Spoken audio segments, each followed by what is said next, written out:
Hi class, this is the second part of this chapter 6 video. Okay, so last time we studied individual stock, how to calculate its risk. It's just standard deviation.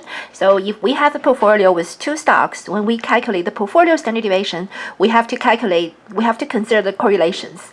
So if we want to have a diversified portfolio, the rule is you can have 25 stocks randomly You can have 25 stocks randomly selected to set up a portfolio, and that will be considered very diversified. You see from this graph, so the more stocks, you add into your portfolio, and you see the standard deviation will be lower. So, and that means your portfolio's risk will be lower. So if you have about 25 stocks, you see after that, if you add more stocks into the portfolio, the standard deviation will not be dropped much at all. So the rule is add more stocks into your portfolio's risk will be lower.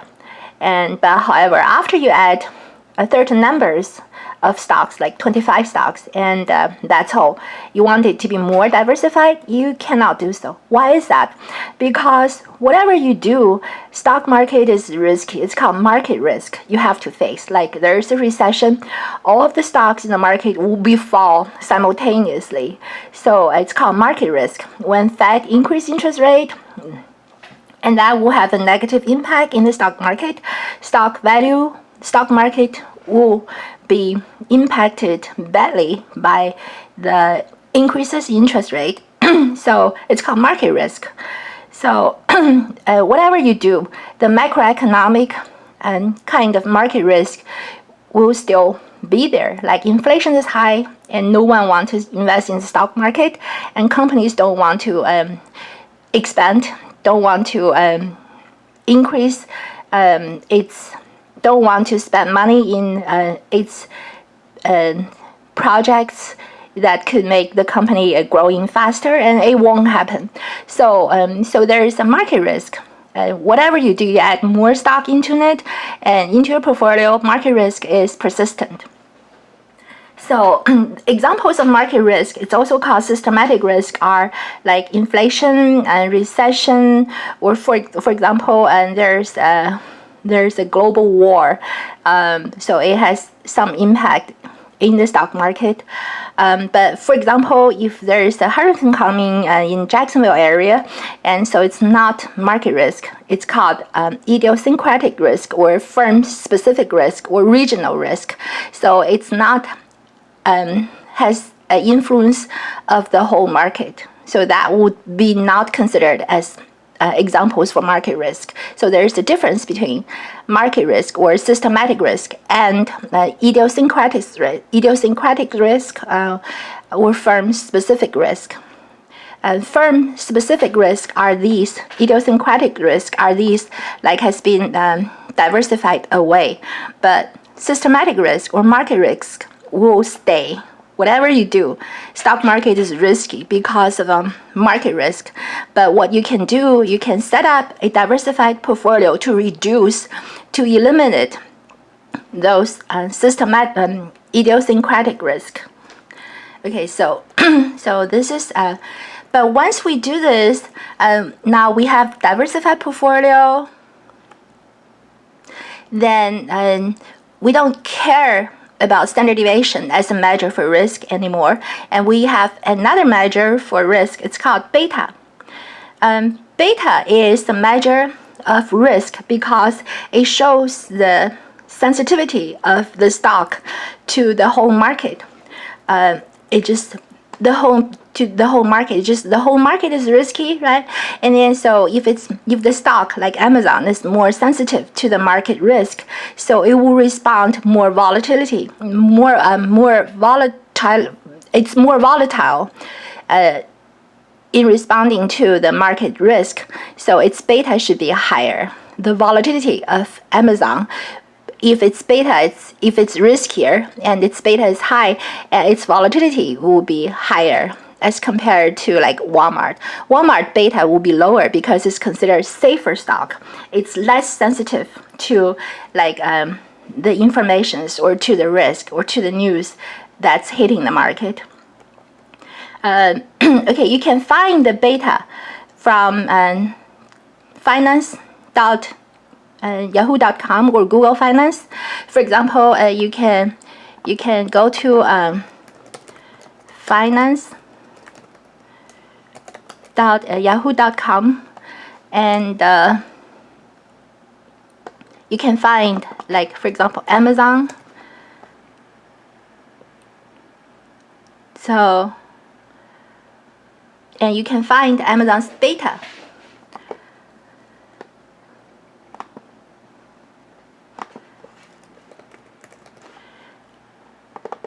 You can find Amazon's beta.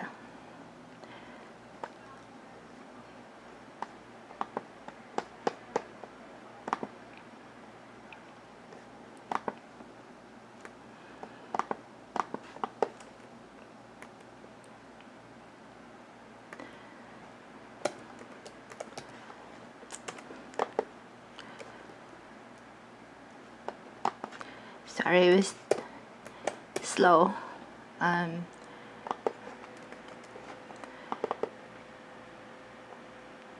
Okay, so this is Amazon's, this information is for Amazon. Okay, so you see its beta is here, 1.74 based on 3-year monthly stock price. So how to calculate the beta? So you see beta is 1.74.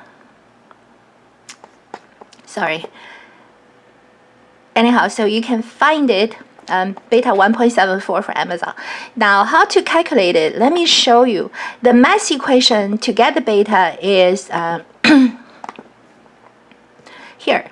So you see beta equals to, this is a correlation of the stock with the M stands for the market, and this is a standard deviation of the stock. This is the market. The market is just like, market means every stock in the market. We set up a portfolio to include all the stocks in the market, and that's called market portfolio. So this is a market portfolio standard deviation. This is individual stocks standard deviation. This is correlation of individual stock with the market. So, and then this is the equation, and to get the beta of the stock. So you see beta measures the correlation of the individual stock with the market. Also consider the standard deviation of both. Okay, so so we use beta as a measure for risk because it tells how sensitive the individual stock is. You see the correlation with the stock. So that's why. Okay, so let me show you here. Okay, so to get the beta, so we need the stock return in the past. Yahoo is using the past 3 years, but we can use the past 5 years to calculate it. So you see, so beta is just running regression of individual stock, like Walmart in this example, on the market. Market is proxied by S&P 500 portfolio. So use slope function, we can get this regression's coefficient. So you see, this is, so the beta of Walmart is 0.1. So it's very insensitive to the market risk. So when market is going up by 10%, this Walmart is only 10% of that. The market goes down, and Walmart is also went down by 10% of that. So it's very stabilized performance for beta for Walmart. Amazon's beta is a lot higher. Based on our calculation here is 1.48. Based on Yahoo Finance, it's 1.74. So higher beta means price is more sensitive to the market. In the good times, it will give you more returns, but in the bad times, the price of Amazon, stock price of Amazon will fall a lot more than the market does. Okay, so this is beta. Use slope function in Excel and then choose the array of the two portfolios. One is the stock, individual stock. The other one is the market portfolio, and then get the slope, and that will be the beta. Okay. Now, This is beta. Now, after we have the beta as a measure for the risk, because we assume everybody is holding a diversified portfolio. So after this, we can calculate the stock return using beta. And that model is called CAPM model, capital asset pricing model. You click on it. And this is a capital asset pricing model calculator. So you see, we want to know expected returns of stock, the company like Amazon here. And to get this, so this is a question mark. This is what we want to know. And we need to know the risk-free rate, which is like you deposit money into the bank. The returns you're getting from the bank is risk-free rate. For example, it's 3%. Expected return on the market. This is just, for example, you have a portfolio with all the stocks in it. We can use S&P 500 index as a proxy for this. For example, S&P 500 in the past year gave you 10% of return. So beta of Amazon is 1.74 based on Yahoo Finance. And then if we know this and we can calculate the returns of Amazon, you click on this button. So 15.18%. See, the market is 10% return in the past year, but Amazon is supposed to provide you 15.18% of return because it's riskier. So you can use this one. If we don't know risk-free rate, you can, for example, you don't know how much is risk-free rate, you know everything else, you can click on it, it will show you. Okay. We don't know how much is beta of Amazon. So, okay, click on it. The equation is this one, CAPM model, CAPM asset pricing model. RM is stock return, Amazon return equals to risk-free rate plus beta of Amazon multiplied by the difference of market return minus the risk-free rate. Market return and risk-free rate, the spread is also called market risk premium.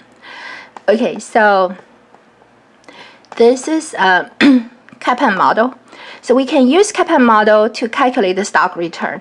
Now, in the Excel function, in the Excel template here, so you see Walmart. Those are like got it from beta. So beta is given. So got the beta. We use 0% for. Zero is a beta for. 0 is beta for risk-free rate. Market beta is always 1. And returns, you see, so if we use 2% for risk-free rate, 10% for market return, so Walmart return is this. This is Amazon based on CAPM model. We can also put it in a graph here. So if we put it on a graph here, so it's called security market line. So we got a graph. It's called security market line. So on the x-axis is just beta, on the y-axis is the return. So the intersection is risk-free rate at 2%, and when beta equals to 1, the return should be 10%. And for Amazon is 1.74, and so its return should be 15 something, it should be here. Walmart, beta is 0.1, so its return is slightly higher than 2%. So security market line, the market line tells it has all the stocks in it, because each stock you can calculate its beta based on the stock returns in the past 3 years or 5 years. So you get the beta, and then once you get the beta, plug into the CAPM model, so you can find it on this line here. If the actual return is higher, for example, Walmart return is 6% instead of 2% something, so it's higher, and that always means if you got stock returns higher than that based on security market line or CAPM model, so and that means it's undervalued. It's because price and returns are negatively correlated. If the stock gives you higher return because it's selling cheap, so it's undervalued. It's a bargain here. So if it falls under the security market line, and then that means it's overpriced. Okay, so that's I think this is the last part for Yeah, for this security market line. Okay, so what is market efficiency? Market efficiency is if we, yeah, for JJ and CC, JJ is undervalued, CC is overvalued. Okay, so what is market efficiency? Market efficiency is we believe like market is efficient because the price reflect all the informations in the market, not including the inside information, include all the public informations. And when there's information, new information come out, stock price will be changing because of this new information. The old informations will not drive stock prices. It's only new information because we believe market is efficient. Okay, so that's market efficiency. So there are weak form of market efficiency hypothesis. There is semi strong market efficiencies and also strong market efficiencies. So you can read the book for that part. So the commonly most people would think like market is semi-strong and efficient. It has incorporated all the public informations. So stock price will be moving only by the new public informations. Yeah, do you have any evidence to prove it, to disapprove it? Well, because when there's, for example, there's if it's efficient, then it should the price should be set correctly. So but however, there are some anomalies in the market. So those could be used as evidence to disapprove the market efficiency. Yeah, examples including, for example, like in December, the stock market is always have a rally in December, and in January, and the stock market always falls. And no matter what, and this is a tendency, and people has caught, and but it's anomaly because there's no news coming out during that period to drive the prices to move in such a manner. So anyhow, but most people believe market is efficient. Okay, so that's all for this video, for this video of chapter 6. And if you have any questions, you let me know. Thanks for watching. Have a good day.